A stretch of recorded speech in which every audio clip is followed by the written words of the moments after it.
ગુનાની દુનિયા હવે ફિલ્મી વાર્તાઓ સુધી મર્યાદિત નથી રહી। ભારતીય જેલમાંથી કાર્યરત ગુનાહિત સામ્રાજ્ય કેનેડા સુધી ફેલાઈ ગયું છે અને તેના કેન્દ્રમાં કુખ્યાત લોરેન્સ બિશ્નોઈ ગેંગ છે। હવે કેનેડાએ આ ગેંગને આતંકવાદી સંગઠન ઘોષિત કર્યું છે। તેનો અર્થ એ છે કે તમામ પૈસા, વાહન, રિયલ એસ્ટેટ હવે કેનેડામાં ફ્રીઝ અથવા તો જપ્ત કરી શકાય છે। કેનેડાના વડાપ્રધાન માર્ક કાર્નીએ સ્પષ્ટ કર્યું છે કે કેનેડામાં હિંસા અને આતંકનું કોઈ સ્થાન જ નથી। જે લોકોને ભય અને આતંકમાં જીવવા માટે મજબૂર કરે છે તેમને કોઈ દયા બતાવવામાં આવશે નહીં। આજે આ જ વિષય પર વધુ જાણવાની કોશિશ કરીશું કે ફિલ્મી વાર્તા જેવું જીવન જીવતા લોરેન્સ બિશ્નોઈ અને તેની ગેંગનો અંત આવશે ખરો।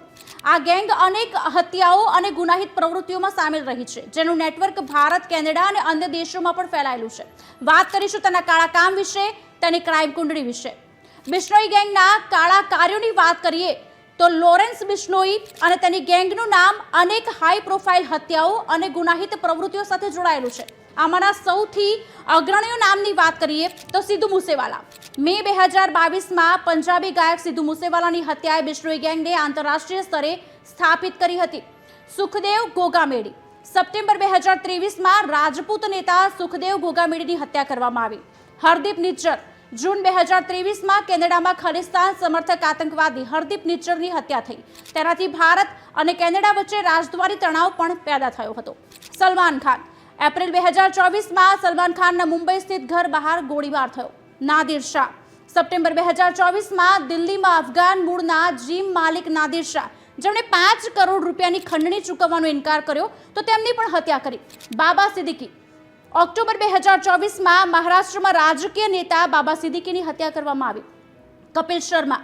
ઓગસ્ટ 2025માં કેનેડા સ્થિત કપિલ શર્માના રેસ્ટોરન્ટ પર થયેલા હુમલાની ઘટનાએ આ ગેંગની આંતરરાષ્ટ્રીય પહોંચ સાબિત કરી।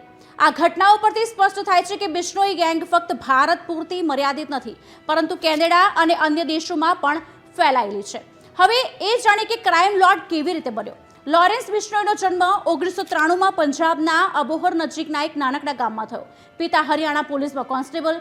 100 એકરથી વધુ ખેતીલાયક જમીન। એક સામાન્ય પરિવારમાં જન્મેલો બિશ્નોઈ નાની ઉંમરે જ વિદ્યાર્થી રાજકારણ અને ગુનાખોરીમાં સામેલ થઈ ગયો।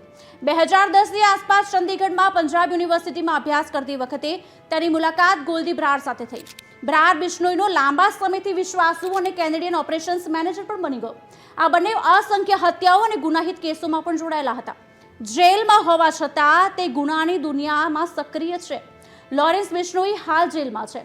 ગુજરાત પોલીસે ઓગસ્ટ 2023માં 195 કરોડના ડ્રગ્સ દાણચોરીના કેસમાં તેની ધરપકડ કરી હતી।